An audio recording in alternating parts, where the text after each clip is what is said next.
आप सुन रहे हैं हिंदी साहित्यकार संतोष श्रीवास्तव जी का लिखा हुआ उनका अनूठा उपन्यास कैथरीन और नागा साधुओं की रहस्यमयी दुनिया, धारावाहिक रूप से। आज सुनिए भाग 11। ये सवाल तो मेरे मन में भी उठा था। सरस्वती अपने ही पिता के द्वारा चली गई। यही वजह है कि ब्रह्मा जी की न तो कहीं पूजा होती है और न कहीं उनका मंदिर है, सिर्फ पुष्कर को छोड़कर। लेकिन नरोत्तम, एक बात सरस्वती जी के चरित्र से मैंने महसूस की है कि वो छली जाने के बावजूद हारी नहीं, दृढ़ता से उठी और विद्या की देवी बन गई। यौन शोषण का शिकार लड़कियों के सामने सरस्वती बहुत अच्छा उदाहरण है। अरे, तुमने तो बिल्कुल नया ही स्वरूप सरस्वती जी को दे दिया। गजब की है तुम्हारी सोच, कैथरीन। और एक निजी सवाल, क्या तुम्हारे जीवन में कोई ऐसी स्त्री आई जिससे तुम्हारा शारीरिक संपर्क हुआ हो? नहीं कैथरीन, इस बार बिना रुके, बिना किसी झिझक के नरोत्तम ने तुरंत जवाब दिया। न जाने क्यों नरोत्तम के इस जवाब से कैथरीन को दुख हुआ। सृष्टि के सबसे सुखद एहसास से तो नरोत्तम वंचित ही रहा। नियत ने कैसा खेल खेला है नरोत्तम के साथ कि वो इस संसार में रहकर भी संसार का ना हुआ, बस तप और साधना में सिमट कर रह गया। उसने बहुत प्रेम से नरोत्तम की ओर देखते हुए कहा, तुम सच में दिव्य पुरुष हो। उस रात दोनों का रथ जगा हुआ, नरोत्तम का अपने अखाड़े में और कैथरीन का संगम तट पर घूमते हुए। अनंत आकाश में जैसे दोनों विचरण कर रहे थे। चांद, तारे, ग्रह, नक्षत्र, आकाश गंगाएं न उन्हें समझ पा रही थीं, न वे दोनों खुद को। ब्राह्म मुहूर्त में अखाड़ों का प्रस्थान था। मेला उठ चुका था। कुंभ की समाप्ति के पश्चात अखाड़ों में नागा बिखरने लगे। वो सब आज सर्वोपरि महंतों के साथ यात्रा पर प्रस्थान की तैयारी में जुट गए।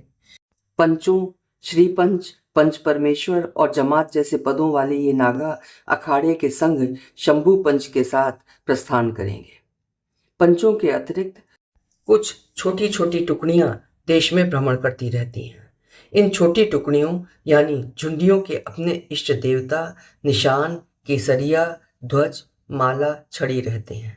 दशनामी नागा साधुओं के श्री पंच, श्री महंत और कारबारी रेल, नाव या किसी भी तरह की सवारी का उपयोग नहीं करते। इनको तो अपने गंतव्य तक पैदल यात्रा करनी होती है। दशनामियों के अखाड़े में 8 दावे और 27 मढ़ियाँ होती हैं जो आध्यात्मिक कार्य करती हैं। कोई आसान थोड़ी है नागाओं के विस्तृत क्षेत्र का कार्य। कुंभ से नरोत्तम गिरी हरिद्वार लौटा और हिमालय की कंदराओं में तपस्या के लिए चला गया। गुरु जी से उसे मात्र 1 वर्ष तपस्या की स्वीकृति मिली थी। लौटकर फिर उसे प्रशिक्षक के पद पर नियुक्त किया जाएगा। इस बार हरिद्वार के जंगलों में प्रशिक्षण का केंद्र होगा। ये बात उसने हिमालय की ओर जाने से पहले कैथरीन को फोन पर बताई। कैथरीन लखनऊ पहुंच चुकी थी और जिस कार्य के लिए वो लखनऊ गई थी उसमें व्यस्त हो गई थी। कैथरीन से मिलकर नरोत्तम का मन उद्विग्न था। उसे लग रहा था जैसे वो नागा पथ से डिग रहा है। इतने सालों का उसका तप त्याग क्या व्यर्थ चला जाएगा? अगर यही सब होना था तो अपने घर का त्याग क्यों? न जाने उसका परिवार कैसा होगा। अम्मा, बाबूजी, कीरत भैया, रोली। 17 वर्ष बीत गए। एक युग से दूसरे युग में प्रवेश। हजरतगंज में प्रवीण के घर आद्या को पहुंचाकर, जहां प्रवीण के चाचा चाची और चाचा जी का बेटा बहू रहते हैं, कैथरीन नजदीक के होटल में रॉबर्ट के साथ रुकी। रॉबर्ट को चौथी मंजिल पर कमरा मिला और कैथरीन को पहली मंजिल पर। आद्या ने जिद की थी कि कैथरीन भी आद्या के ददिहाल में उसके साथ ही रुके। प्रवीण ने भी फोन पर नाराजगी प्रकट की। होटल में क्यों रुकी हो कैथरीन? मैं यहाँ रहकर अपना काम अच्छे से और शीघ्रता से निपटा सकूंगी। आद्या को अपने ददिहाल में आजादी की जिंदगी जीने दो ना प्रवीण।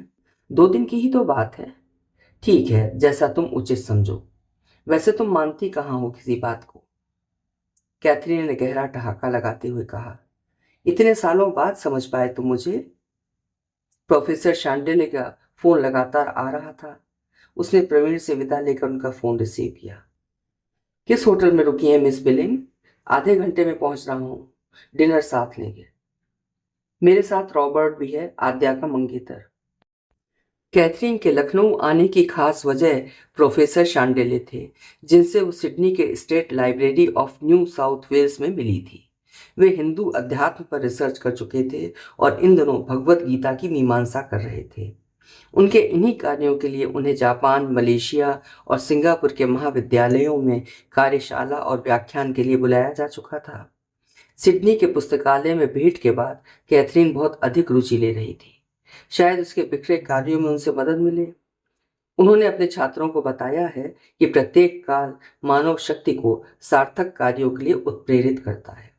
वे समझ नहीं पाते, भटक जाते हैं, और इसीलिए जीवन में गुरु का होना आवश्यक है, जो मनुष्यता के पक्ष में खड़े होने की राह बता सके। बहुत प्रभावित है वो प्रोफेसर शांडिल्य से। वो अपने संवेदना और जिजीविषा को अपने उपन्यास में उड़ेल देना चाहती है। वो चाहती है कि गहरी वेदना में भी मानवीय सहिष्णुता आलोकित हो। ठीक आधे घंटे में होटल के रिसेप्शन से इंटरकॉम पर सूचना मिली कि प्रोफेसर उसका इंतजार कर रहे हैं। कमरे में सामान बिखरा पड़ा था, नहीं तो वो उन्हें वहीं बुला लेती। वो पहले से तैयार थी, इसलिए कमरे का लैच बंद करते हुए उसने रॉबर्ट से भी रिसेप्शन में आने को कहा। अपने चिर परिचित अंदाज में प्रोफेसर शांडिल्य मुस्कुराते हुए मिले। हेलो मिस बिलिंग, आप बिल्कुल नहीं बदली। क्रांतिकारी नहीं बदलते। प्रोफेसर शांडिल्य ने विस्मय से कैथरीन को देखा। Miss billing? नहीं, कुछ नहीं प्रोफेसर। इतने दिनों बाद आपसे मुलाकात अच्छी लग रही है। 2 दिन हूं यहाँ। आपने मुझे लेकर अपना कार्यक्रम किस प्रकार शेड्यूल किया है, बताएं। कल हम लाइब्रेरी चलेंगे। आपके प्रोजेक्ट से संबंधित पुस्तकें आपको नोट करा के पब्लिशर को ऑर्डर कर देंगे। परसों सारा दिन लखनऊ की सैर, यहाँ के महल, घूमती नदी और लखनऊ की चाट आप खाएंगी तो उंगलियां चाटती रह जाएंगी। रॉबर्ट तैयार होकर आ गया था। ओ हैंडसम बॉय, आद्या को देखकर डिसाइड करूंगा दोनों की जोड़ी। वे हंसते हुए अपनी गाड़ी तक आए। Mister Robert, if you don't mind, आप पीछे की सीट पर बैठिए। वहां मेरा कोट रखा है, उसे साइड में कर दीजिए। फिर कैथरीन के लिए कार का दरवाजा खोलते हुए कहा, वेलकम। कैथरीन मुस्कुराते हुए बैठ गई। प्रोफेसर शांडिल्य ने भी गाड़ी की स्टीयरिंग व्हील पर हाथ रखा। गाड़ी स्टार्ट होते ही रात रानी की खुशबू का झोंका गाड़ी में समा गया। लगता है नजदीक ही कहीं रात रानी के फूल खिले हैं। Absolutely correct. इसके पहले कि मैं पूछूं कि आपने खुद को क्रांतिकारी क्यों कहा, बता दूं कि मिस्टर रॉबर्ट, आप भी सुन रहे हैं ना। यूं तो लखनऊ नवाबों का शहर है। नवाबी ठाट बाट वाले बटर चिकन, मुर्ग मुसल्लम, शामी कबाब, रुमाली रोटी जैसा मुगलई खाना सर्व करने वाले कई रेस्टोरेंट हैं। पर मैं आपको जहां ले जा रहा हूं वो एक बढ़िया हैंग आउट स्पॉट है, रॉयल स्काई रेस्टोरेंट। लखनऊ का सबसे बेहतरीन वेज यानी शाकाहार रेस्टोरेंट है। मिस्टर रॉबर्ट, वेज चलेगा ना? क्यों नहीं प्रोफेसर, मुझे वेज खाना बहुत पसंद है। ये हुई ना बात। हाँ तो मिस बिलिंग, आपने खुद को क्रांतिकारी क्यों कहा? Professor, love is revolution. प्रेम ही क्रांति है, आप मानते हैं ना। क्रांति और प्रेम अलग होते हुए भी एक दूसरे के पूरक हैं, बल्कि दोनों एक ही प्रक्रिया के दो संबोधन हैं। वाह, इस तरह तो मैंने सोचा ही नहीं था। मुझे लगता था क्रांति करने वाले प्रेम नहीं करते, क्योंकि क्रांति में अव्यवस्था के प्रति विस्फोट की भावना होती है, और प्रेम में विस्फोट कहाँ, वो तो निर्मल बहता झरना है। कैथरीन सीधी होकर बैठ गई। उसकी पसंद का टॉपिक छेड़ दिया था प्रोफेसर शांडिल्य ने। आप प्रेम को व्यक्तिगत स्तर पर देख रहे हैं प्रोफेसर। प्रेम तो जीवन और मनुष्यता का विवेकशील आधार है। क्रांति के बीज उसी में छुपे होते हैं। वहीं से अव्यवस्था और तानाशाही के विरोध की ताकत मिलती है, और वहीं से प्रेम करने वाले अमर हो जाते हैं। वे दुनिया से चले जाते हैं और साहित्यकार उनकी प्रेम गाथा शब्दों में ढालते हैं। ग्रेट मिस बिलिंग, ज्ञान का खजाना है आपके पास। 2 दिन में कुछ हासिल नहीं होगा, सिडनी आना पड़ेगा। Welcome professor. ज्ञान के लेन देन का कार्य चलते रहना चाहिए। रॉयल स्काई रेस्टोरेंट आ गया था। प्रोफेसर शांडिल्य ने एक दिन पहले ही टेबल बुक करा लिया था। मेन बैरा उन्हें अदब से टेबल तक लेवा ले गया। मध्यम रोशनी में होटल रंग महल सा लग रहा था। व्यंजनों की खुशबू मन मोह रही थी। हल्का हल्का संगीत माहौल को तरंगित किए था। कैथरीन और रॉबर्ट ने व्यंजनों का ऑर्डर प्रोफेसर शांडिल्य की पसंद पर छोड़ दिया। स्टार्टर में पालक गोभी के पकौड़े और वेजिटेबल सूप का ऑर्डर देकर प्रोफेसर शांडिल्य ने कैथरीन की ओर देखा। अब तो लगभग सभी देशों में भारतीय भोजन प्रचलित हो रहा है। हाँ, खासकर उन देशों में जहाँ पर्यटक अधिक जाते हैं। रॉबर्ट के कहने पर प्रोफेसर शांडिल इत्तेफाक से बोली, मैंने 15 देशों की यात्रा की है, सब जगह मुझे भारतीय भोजन मिला। बैरे द्वारा डिनर में परोसे व्यंजनों को खाते हुए रॉबर्ट ने कहा, उसने इतना स्वादिष्ट वेज कभी नहीं खाया। आपकी पसंद लाजवाब है प्रोफेसर। शुक्रिया जनाब, प्रोफेसर ने मुस्कुराते हुए कहा। डिनर लेते हुए बातों बातों में काफी समय हो चुका था। कैथरीन को होटल छोड़ते हुए प्रोफेसर चांडेले ने मगही पान भी खिलाए, जिसे पहली बार कैथरीन ने खाया था। बेहद स्वादिष्ट पान था। जल्दी जल्दी मत खाइए, धीरे धीरे इसका स्वाद और रस का आनंद लीजिए। तो मिलते हैं कल सुबह 11 बजे। Good night. Thanks for dinner, Robert ने हाथ मिलाते हुए कहा। अपने कमरे का लैच खोलते हुए बेचैन थी कैथरीन। उसने तुरंत नरोत्तम को फोन लगाया, फिर तुरंत डिस्कनेक्ट भी कर दिया। विश्राम का वक्त है नरोत्तम का। वो तो 8 बजे सुबह तक भी सोती रह सकती है, पर नरोत्तम को तो रात्रि 3 बजे उठना ही होता है। लेकिन नरोत्तम सोया नहीं था। उसने कॉल बैक किया। हाँ कैथरीन। अरे तुम पहले से जाग रहे थे या मेरे फोन से जागे? हम तो हमेशा जागृत ही रहते हैं देवी। शरीर सोता है, मन जागता है। जागते हुए संपूर्ण ब्रह्मांड का भ्रमण करता है, देखता है इस संसार में सब सुख के पीछे भाग रहे हैं, पर वास्तव में कोई सुखी है ही नहीं। अपनी कहो, कैसा गुजरा आज का दिन? मुलाकात हुई प्रोफेसर चांडिल्य से? हाँ हुई ना, होनी ही थी। उन्हीं से मिलने तो लखनऊ आई हूँ। अब कल उनके साथ लाइब्रेरी जाना है। वैसे सिडनी की स्टेट लाइब्रेरी भी बहुत समृद्ध है, बल्कि ऑस्ट्रेलिया और ओशनिया के कई महत्वपूर्ण दस्तावेज वहाँ मौजूद हैं। 2 मिलियन से अधिक पुस्तकें, माइक्रोफॉर्म, फोटो, समाचार पत्र, नक्शे, परियोजनाएं, पांडुलिपियां और अन्य वस्तुओं सहित 50 लाख आइटम मौजूद हैं। नरोत्तम जानता है कि कैथरीन को अपने देश से बहुत प्रेम है। वो उसे किसी भी तरह कमतर नहीं आंकना चाहेगी। पर मुझे जिन आध्यात्मिक ग्रंथों को पढ़ना है वे वहां नहीं है। लाइब्रेरी के मैनेजर ने ऑर्डर दिया था, पर पहुंचे नहीं अभी तक। लखनऊ के पुस्तकालय में मिल जाए तो अच्छा है, वरना दिल्ली मुंबई जाना पड़ेगा तुम्हें। देखती हूँ, इस ट्रिप में तो संभव नहीं। हमें परसों लौटना है, पता नहीं फिर कब मुलाकात होगी तुमसे। जब भोले भंडारी शिव जी बुलाएंगे। अब सो जाओ, बहुत रात हो गई है। कल का दिन थकान भरा होगा तुम्हारा। शुभ रात्रि। फोन का स्विच ऑफ करते हुए कैथरीन लेट गई। अब किसी का फोन अटेंड नहीं करना है, सोचते हुए वो सोने की कोशिश करने लगी। प्रोफेसर शांडिल्य कैथरीन को जिस पुस्तकालय में ले गए, वहां आध्यात्मिक ग्रंथों और पुस्तकों का भंडार कम था। विभिन्न काल, जैसे भक्ति काल, रीति काल, छायावाद के लेखकों की पुस्तकें अधिक थी। लिहाजा प्रोफेसर शांडिल्य ने अपने निजी पुस्तकालय से कुछ पुस्तकें उपलब्ध करा दी। कुछ के नाम लिखवा दिए, जिन्हें वो सिडनी पहुंचकर ऑर्डर कर सकती है। नागा साधुओं से संबंधित किताबें कम ही उपलब्ध हुई। कैथरीन ने आद्या को तैयार रहने को कह दिया था। वो 12 बजे के आसपास कभी भी आ सकती है उसे लेने। आद्या तैयारी ही थी। प्रवीण के चाचा जी ने चाय पीने का आग्रह किया। चाय के बहाने उसे प्रवीण की विशाल हवेली भी अंदर से देख ली। एंटीक वस्तुओं से सजा था हर कमरा।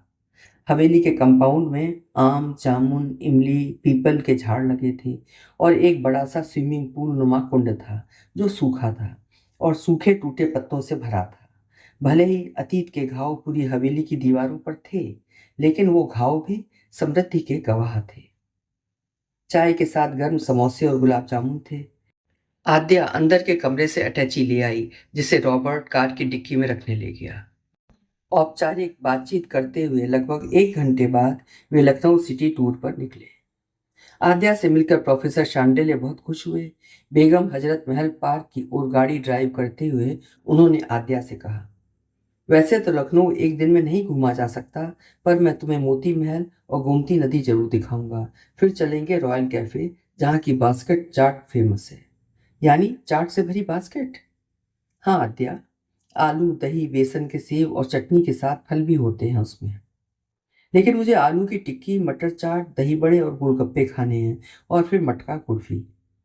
अरे तुम्हें तो ये सब नाम पता हो गए। चलो, शाम को ऐसी चाट खाने का मजा ही कुछ और है। आज डिनर कैंसिल।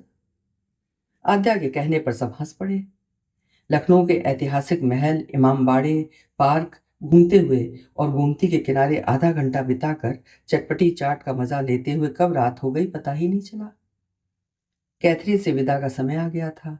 प्रोफेसर शांडिल्य उदास दिख रहे थे। क्या हुआ प्रोफेसर? नहीं, कुछ नहीं मिस बिलिंग। जिसके जीवन में तन्हाई ही हो वो। क्यों मिसेस शांडिल्य? अब वो कहाँ, 4 साल हो गए उन्हें गए। मैं शहर में और जिंदगी में बिल्कुल एकाकी हूँ। सॉरी, मुझे पता नहीं था, कैथरीन ने अफसोस जताते हुए कहा। आप आई, 2 दिन चहल पहल रही, आद्या ने मन मोह लिया, इसे छोड़ जाओ मेरे पास। अंकल आप चलिए हमारे साथ सिडनी, हमारा फार्म हाउस आपको बहुत पसंद आएगा। मम्मा को भी आपसे किताबों आदि में मदद मिलेगी। हाँ, आइडिया अच्छा है, सोचूंगा इस बारे में। होटल आ गया था। कैथरीन ने प्रोफेसर शांडिल्य को हंसाने के उद्देश्य से कहा, मगही पान तो खिलाया नहीं। प्रोफेसर ने फौरन गाड़ी मोड़ी। पान वाला उन्हें देखते ही पान लगाने लगा। थोड़ा पान पार्सल करवा लेते हैं, कल भी खाना। पान वाले ने बड़े से तेंदू पत्ते में पान के बीड़े रखकर पार्सल तैयार किया। होटल के रिसेप्शन से चाबी लेते हुए और प्रोफेसर शांडिल्य को जाते देखते हुए कैथरीन का मन भर आया। नरोत्तम गिरी 1 वर्ष तक कंदराओं में रहा। खुद को परिष्कृत कर मन को बांधा। मोबाइल फोन स्विच ऑफ करके रख दिया। वैसे भी इन पर्वतीय इलाकों में नेटवर्क नहीं पकड़ता। मोबाइल पोटली में समा गया। हालांकि दिन भर में न जाने कितनी बार वो पोटली पर नजर डाल लेता कि जैसे कोई संदेश बाहर आने वाला हो। पोटली देखना उसकी आदत में शुमार हो गया था। वो चाहकर भी पोटली कहीं छुपा नहीं सकता था और पोटली उसके कार्यों में व्यवधान भी पैदा करती थी। पोटली या कैथरीन? कंदराओं से निकलकर वो हरी भरी पहाड़ी ढलान में उतर आया। दूर उसे कुटिया सी नजर आई। उसने सोचा वो भी यहीं कुटिया बनाकर 3-4 माह रहकर फिर हरिद्वार लौटेगा। तभी उसे कुटिया के आसपास कुछ नागा साधु नजर आए। वो तेजी से उस ओर बढ़ा। नागा साधुओं के हाथों में तलवारें थीं और वे बहुत क्रोध में नजर आ रहे थे। जब वो नजदीक पहुंचा तो उसमें से एक ने पूछा, कौन से अखाड़े के हो, क्या नाम है? मैं नरोत्तम गिरी महंत, चूना अखाड़ा। तब तो तुम हमारे अखाड़े के हो। मेरा नाम महेंद्र आनंद पुरी महाराज कोतवाल। कोतवाल? नरोत्तम गिरी ने प्रणाम किया। और ये हैं थानापति सर्वेश्वर आनंदपुरी महाराज। इन दोनों के साथ लंगोटधारी 4 और नागा थे। निश्चय ही महेंद्र आनंद और सर्वेश्वर आनंद जैसे गुरुओं की सेवा सुश्रूषा और देखभाल के लिए ही थे वे। नरोत्तम गिरी ने उनके साथ उस कुटिया रूपी अखाड़े में रहने का मन बना लिया। कुटिया पहाड़ की ढलान पर थी। कश्मीर और पहलगाम गांव के आसपास ही लिद्दर नदी बहती थी, जिस पर बने लकड़ी के पुल से दिन भर घोड़ों के मालिक घोड़ों पर पर्यटकों के लिए गुजरते हैं। हालांकि अब पर्यटक नहीं के बराबर कश्मीर आते हैं, इक्का दुक्का का ही कारवां चलता है। बहुत खूबसूरत घाटी में तैयार की गई बड़ी सी कुटिया में सभी नागा साधु धूनी रमाकर बैठ गए। चारों चेले भोजन की व्यवस्था में जुट गए। धूनी के सामने बैठे हुए नरोत्तम गिरी सोच रहा था, कितना अद्भुत है नागाओं का संसार। वो पर्वतों में रहता है तो गिरी है, महेंद्र आनंद और सर्वेश्वर आनंद नगरों में भ्रमण करते हैं तो वे पुरी हैं, जंगलों में विचरण करने वाले अरण्य हैं। उसे तो जंगल बहुत लुभाते हैं, तो वो कभी अरण्य हो जाता है, कभी गिरी। हम तो अखाड़े की व्यवस्था में लगे रहते हैं, हरिद्वार स्थित जूना अखाड़े में। अब तो दान भी बहुत आने लगा है। थानापति सर्वेश्वर आनंदपुरी महाराज बोले, महिलाओं के आगमन से होने लगा है ऐसा। यही तो माया है प्रभु की। महिला आगमन सब कुछ के बदलाव का कारण बन जाता है। नरोत्तम गिरी ने ठंडी सांस भरते हुए कहा। सोचा था शायद यहाँ नेटवर्क पकड़े और कैथरीन का फोन आए, पर आतंकवादी गतिविधियों के कारण यहाँ नेटवर्क बंद कर दिया गया है। नरोत्तम गिरी का मन करता है उठाए शस्त्र और पिल पड़े आतंकवादियों पर, जिन्होंने कश्मीर को युद्ध का मैदान बना रखा है। आज यहाँ बम फट रहा है तो कल वहां। रोज ही इनका मुकाबला करते हुए सैनिक शहीद हो रहे हैं। कश्मीरी हिंदू अपना घर बार त्याग कर जम्मू तथा अन्य जगहों पर शरणार्थी हो रहे हैं। छोटे छोटे बच्चे पत्थरबाजी का हुनर सीख कर चंद रुपयों में अपने ही लोगों पर पत्थर बरसा रहे हैं। भारतीय सैनिक जमकर मुकाबला तो कर रहे हैं बरसों से इन आतंकवादियों का, पर अगर अखाड़े के गुरुगण आदेश करें तो नागा साधु भी अपने देश की रक्षा के लिए शस्त्र उठा सकते हैं। उन्हें तो मार्शल आर्ट में प्रशिक्षित किया जाता है और वो हमेशा त्रिशूल, तलवार, बेत और भाले अपने साथ रखते हैं। नरोत्तम गिरी ने पढ़ा था कि एक बार मुगल शासकों से हिंदुओं की रक्षा करने के लिए वे प्रशिक्षित सशस्त्र बल के रूप में अपनी सेवा दे चुके हैं और इसके साथ ही कई सैन्य अभियानों में शामिल रह चुके हैं। हालांकि आज़ादी के बाद सशस्त्र गतिविधियों में नागाओं के शामिल रहने की आवश्यकता नहीं पड़ी, इसलिए उन्होंने धर्म की ओर रुख किया। लेकिन नागाओं के लिए देश सर्वोपरि है, धर्म का स्थान बाद में आता है। भोजन के पश्चात भी वो भूमि पर शयन करते हुए इन्हीं विचारों में गुम रहा। 2 महीने पहलगाम की घाटी में बिताकर नरोत्तम गिरी ने अपने साथियों से विदा ली और हरिद्वार लौट आया। कोतवाल महेंद्र आनंद और थानापति सर्वेश्वर आनंद साल भर वहीं रहकर साधना करेंगे। हरिद्वार में अखाड़े का आश्रम चहल पहल से भरा था। नए नागा चेहरे दिखाई दे रहे थे। उनके चेहरों पर घर परिवार त्याग देने की विवशता का कहीं नामो निशान भी नहीं था। एक आह्लाद था भक्त और प्रभु के बीच का। यही तो नागाओं का असली स्वरूप है कि वे सारी पीड़ाओं को भूलकर केवल प्रभु में लौ लगाते हैं। पहलगाम में कोतवाल महेंद्र आनंद और थानापति सर्वेश्वर आनंद के मिलने और उनके साथ 2 महीने बिताने की सारी बातें उसने गुरुजी को सिलसिलेवार बताईं। कश्मीर में आतंक को लेकर गुरुजी और उसमें काफी देर तक चर्चा होती रही। शयन के लिए उठने से पहले गुरुजी ने कहा, तुम सप्ताह भर यहीं विश्राम करो, फिर हरिद्वार के जंगल स्थित प्रशिक्षण केंद्र चले जाना। नरोत्तम गिरी ने गुरुजी को प्रणाम करके चरण स्पर्श किए और अपने कमरे में आ गया। अभी लेटकर पैर सीधे किए ही थे कि मोबाइल बज उठा। मोबाइल पर नाम चमका, कैथरीन बिलिंग। उसने फोन उठाया। कैथरीन? आगे उसकी आवाज थरथराहट में बदल गई। कैसे हो नरोत्तम? कहाँ हो इन दिनों? हरिद्वार में कुंभ के बाद मैं पहाड़ों पर खुद को खंगालने चला गया था। तो क्या पाया? एक बेचैनी। यूं लग रहा था जैसे किसी की परछाई मेरे साथ चल रही है। मेरे रुकते ही रुक जाती है और मुझे अपने घेरे में समेट लेती है।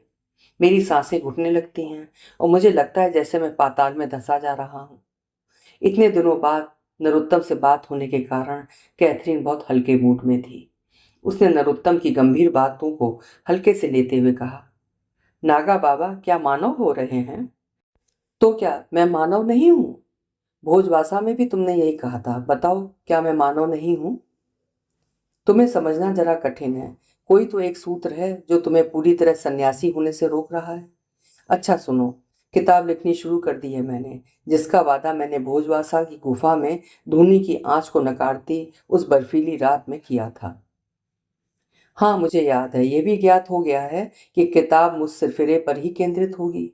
इस बार नरोत्तम खुलकर हंसा, जिसकी वजह से उसे ठसकी लग गई। आवाज अवरुद्ध हो गई। उसने फोन काटा नहीं, बल्कि गोद में रखकर कमंडल से निकालकर पानी पिया। थोड़ा शांत होकर उसने कहा, अब मैं ठीक हूँ। इसीलिए तो कहती हूँ नरोत्तम नागा बाबा, तुम मानव नहीं रहे, हंसने तक की आदत छूट गई है तुम्हारी। हाँ, तो मैं किताब की बात कर रही थी। उस किताब में बस तुम हो और मैं, और बीच में नागा संसार, जिसके दरवाजे मेरे कौतूहल प्रेम और शांति की ओर खुलेंगे। मैं जानती हूँ काम कठिन है, पर मैं कर लूंगी। लो, आद्या से बात करो। हाय अंकल, कैसे हो? आद्या का मधुर स्वर कान में मिश्री घोल गया। अंकल नहीं आद्या, बाबा कहो मुझे। मैं समस्त रिश्ते नातों बंधनों से मुक्त हो चुका हूँ। संसार के लिए नागा साधु और खुद के लिए मृत। वो थोड़ी देर रुका। आद्या निशब्द थी। नरोत्तम को लगा उसने अधिक कठोर बात कह दी है। स्वर में मुलायमियत अपनाते हुए बोला, अगले सप्ताह मैं हरिद्वार के जंगलों में स्थित प्रशिक्षण केंद्र में चला जाऊंगा। फिर आपसे बात करने का समय क्या होगा बाबा जी? यही समय, ये मेरे विश्राम का समय होता है। और हमारे जागने का? आद्या ने हंसते हुए फोन रख दिया। इस बार मित्र गीतानंद गिरी से मुलाकात नहीं हुई। वो गढ़वाल की ओर तब साधना के लिए गया था। मोबाइल तो उसे भी दिया था गुरुजी ने, पर वहां नेटवर्क नहीं पकड़ रहा था, इसलिए बात नहीं हो सकी। आज सुबह से ही बादल छाए थे। नरोत्तम नागा बालों की जटाओं को लपेटकर उनमें रुद्राक्ष की माला पिरो रहा था कि तभी कोतवाल ने गुरुजी की साथ रात्रि के प्रथम प्रहर में बैठक की सूचना दी। बैठक में सभी आएंगे, थानापति, कोतवाल और सभी पदों पर नियुक्त नागा। भस्म अच्छी तरह से पूरे शरीर में लेप कर नरोत्तम गिरी ने माथे पर तिलक लगाकर श्रृंगार किया और दैनिक साधना में लीन हो गया। उसके गौर वर्ण पर भस्म खूब सजती थी। साधना में लीन उसे देखकर कोई भी कह सकता था कि ये ईश्वर का भेजा दूत है। सूर्य पश्चिम में उतर आया था। संध्या वंदन के लिए वो गंगा की ओर चला गया। गंगा का सुनसान किनारा उसने संध्या वंदन के लिए ही खोजा था। पश्चिम की सुनहरी आभा गंगा की तरंगों को पिघले स्वर्ण में बदल रही थी। पंछियों की कतार घोंसलों की ओर लौट रही थी। एकाएक नरोत्तम आह्लाद से भर उठा। कितना खूबसूरत है संसार। संध्या अपनों से मिलन का संकेत देती है। घरों के लोग ऐसे भागते हैं जैसे बरसों से बिछड़े हों। रसोई घर की चिमनियों से निकलता हुआ धुआं संकेत देता है कि चूल्हे जल चुके हैं और उन पर सौंधी दाल पक रही है। मन लुभावन रोटियां सिक रही हैं। ये कहाँ भटकने लगा वो। जल्दी जल्दी उसने वंदना की और अखाड़े में लौट आया। आज तो जोरदार भूख लगी है। भोजन में बाजरे के टिक्कड़, गुड़, घी, औटाया हुआ दूध और आलू टमाटर की रसेदार सब्जी थी। महाराज ने मेथी की भाजी में आलू डालकर बहुत स्वादिष्ट बनाई थी। थाली की बगल में छोटी तश्तरी में मूंग की दाल का हलवा था। खाने के बाद धूनी के सामने बैठकर उसने चिलम पी, फिर बैठक के लिए अखाड़े के बैठक कक्ष में चला गया। सभी आ चुके थे। गुरुजी भी पहले से आसन पर विराजमान थे। लैपटॉप पर प्रशिक्षण केंद्र की सभी सूचनाएं भेज दी जाएंगी। उन्हें आप सुरक्षित कर लें। आप 10 प्रशिक्षक 200 युवाओं को प्रशिक्षित करेंगे। हर एक के 20 शिष्य होंगे। उनमें से कई युवा कॉलेज से डिग्री प्राप्त भी हैं। हमें पूरी यूथ को ट्रेनिंग देकर ऐसे कमांडो बनाना है जो आवश्यकता पड़ने पर शस्त्र भी उठा सकें। केवल शास्त्रों तक ही सीमित नहीं रखना है। उन्हें मार्शल आर्ट, मल्ल युद्ध की भी ट्रेनिंग देनी है। सभी का खान पान विशेष रूप से पौष्टिक खाद्य पदार्थों से युक्त होगा ताकि इस प्रदूषण के काल में उनकी रोग प्रतिरोधक क्षमता मजबूत हो। उनके अंदर तप साधना की धारा बहानी होगी। ध्यान रहे, नागा ईश्वर की ओर से नियुक्त किया गया ऐसा सेवक है जिससे देश और धर्म दोनों की रक्षा करना होती है। इस बार इंजीनियरिंग और एमबीए ग्रेजुएट से लेकर कॉलेज और स्कूलों के टॉपर छात्र भी नागा ट्रेनिंग के लिए आए हैं। विभिन्न अखाड़ों में ऐसे 10,000 विद्यार्थियों को प्रवेश दिया गया है। इनमें से कुछ विदेशी भी हैं। आप लोगों को बहुत सतर्कता से प्रशिक्षण देना होगा। पहले किसी साधु की अनुशंसा से अखाड़े में नागा बनने के लिए प्रवेश मिल जाता था, लेकिन अब सन 2000 से कड़ी चेकिंग के बाद ही प्रवेश दिया जाता है। अब सरकार के द्वारा जारी किए जाने वाले पहचान पत्र के अलावा हमने अपने स्तर पर भी जानकारियां जुटाकर ही प्रवेश दिया है। पूरी सरकारी नौकरी जैसा कठिन हो गया है अब अखाड़ों में प्रवेश। आप सभी जानते हैं कि नागा बनने की एक लंबी और मुश्किल प्रक्रिया है जिससे आप सब गुजर चुके हैं। सभी नए विद्यार्थियों को अखाड़ों के नियम कानून को समझाना होगा। धैर्य की परीक्षा लेनी होगी। आपको मालूम है इस सब में कितने साल लग जाते हैं। अब तो आधार कार्ड, वोटर आईडी और एक गारंटर की भी आवश्यकता पड़ती है। फिर उनकी गोपनीय जांच भी कराई जाती है। सभी स्टेज में सफल होने के बाद नागा सन्यासी की दीक्षा दी जाएगी। अखाड़े की मोहर लगा उन्हें एक प्रमाण पत्र भी दिया जाएगा। आप सब कल से तैयारियों में जुट जाइए। कोई संदेह हो तो पूछ लीजिए। गुरुजी ने अपनी वाणी को विराम दिया। थोड़ी देर कक्ष में मौन छाया रहा। वैसे भी किसी को कोई संदेह न था। गुरुजी ने इतने विस्तार से और स्पष्ट शब्दों में सारी बातें समझा दी थी। गुरुजी के प्रस्थान करते ही सब आपस में एक दूसरे से परिचित होने लगे। 10 प्रशिक्षकों में हनुमान गिरी ने ही नरोत्तम गिरी से ज्यादा बातचीत की। हनुमान गिरी के मित्र निरंजन गिरी से भी परिचय हुआ। बैठक कक्ष से निकलकर तीनों धूनी के सामने काफी देर तक चिलम पीते बातचीत करते रहे। बाहर झाड़ियों में जुगनू चमक रहे थे, मानो वे रात के पहरेदार हों। प्रकृति स्वयं बंदोबस्त करती चलती है दिन के हर प्रहर का। इस बार का प्रशिक्षण केंद्र बहुत बड़ा था। जंगल के काफी भीतर बनाया गया था। आसपास घने दरख्तों का मीलों फैला सुरम्य वातावरण। पर्वत से उतरकर झरने ने भी मीठे पानी का एक कुंड सा बना दिया था। हरी भरी जंगली वनस्पतियों ने भूमि को हरितिमा से ढक दिया था। पहला दिन विद्यार्थियों से परिचय में बीता। सभी 10 आचार्यों से 200 विद्यार्थियों का परिचय। फिर ईश वंदना कर सभी अपने अपने कमरों में दुबक गए। रात ठंडी हवाओं से भरी थी। हवा जब दरख्तों से गुजरती तो एक नशीली सी साएं साएं नरोत्तम गिरी के दिल में उतरती जाती, जैसे कहीं कोई सिम्फनी, कोई प्रेम धुन बज रही हो। उसने कैथरीन को फोन लगाया। घंटी कुछ क्षण बजी, फिर नरोत्तम गिरी ने फोन डिस्कनेक्ट कर दिया। फिर दोबारा, फिर एक बार, चौथी बार डायल का बटन दबा ही था कि कैथरीन ने खुद ही फोन लगाया। कितने सारे मिस कॉल। ठीक तो हो नरोत्तम, कहाँ हो? हरिद्वार के जंगल स्थित प्रशिक्षण केंद्र में। और तुम? वहीं अपने ठिकाने पर, अपने अपार्टमेंट में। अपने बिस्तर पर। जस्ट अभी लेटी हूँ। आज शाम से किताबें लिख रही हूँ। एक पूरा चैप्टर कंप्लीट कर लिया। पर तुम कुछ बेचैन लग रहे हो। कैसे जाना तुमने कैथरीन? बार बार मेरे फोन की रिंग बजाकर काट रहे हो। मुझे सोच भी रहे हो और अपनी सोच से दूर भी कर रहे हो। कैसे समझ लेती हो मुझे? हजारों मील दूर रहकर भी मुझे अपने पास कर लेती हो। तुम तो मेरे पास ही हो नरोत्तम। तुम नागा नहीं होते तो मैं तुम्हारा अपहरण कर लेती। कहते हुए वो खिलखिलाकर हंसी। एक बार मन होता है तुम्हें कपड़ों में देखूं। कोट पतलून टाई, सिर पर हैट, पैरों में जूते। आहा, कितने हैंडसम लगोगे तुम। ये तो बाहरी स्वरूप है। कपड़े बनाव श्रृंगार मनुष्य को रूपवान नहीं बनाते। रूपवान होता है उसका निष्कलुष हृदय, प्राकृतिक स्वरूप। हम तो लगभग रोज ही प्रकृति से साक्षात्कार करते हैं। वे पल स्वर्गिक आनंद से भरे होते हैं। हम ना तो संसार के बारे में सोचते हैं, ना संसार में अपने होने के बारे में। हमारी लौ सीधे सीधे ईश्वर से लगी है। आसपास कुछ भी नहीं दिखाई देता। मैं भी। तुम उस लौ का एक हिस्सा हो। कई बार तुम्ही से मैंने प्रकाश पाया है। कई बार तुमने मुझे भटकने से बचाया है। कई बार मेरे लड़खड़ाने पर तुम ही ने मुझे थामा है। तुम ऐसा सोचते हो, जबकि मैं भी ऐसा ही तुम्हारे लिए सोचती हूँ। अचानक बर्फबारी होने लगी कैथरीन के शहर में। उसने फोन पर सूचना दी। कहा, कल इसी समय बात करूंगी तुमसे। देखती हूँ आद्या के कमरे में जाकर वो ठीक ठाक है। रॉबर्ट इन दिनों ट्रेनिंग सेंटर में है। हर वक्त उसे मिस करती है आद्या। उसे मेरा प्यार देना। कहते हुए नरोत्तम ने फोन रखा और लेट गया। उसके चारों ओर मानो कैथरीन ने जबरदस्त घुसपैठ मचा दी थी और 3 बजे सुबह उठकर उसे नागा होने की परंपरा निभानी थी। लेकिन नींद कोसों दूर थी। उपन्यास कैथरीन और नागा साधुओं की रहस्यमयी दुनिया जारी रहेगी क्रमशः अगले भाग 12 में।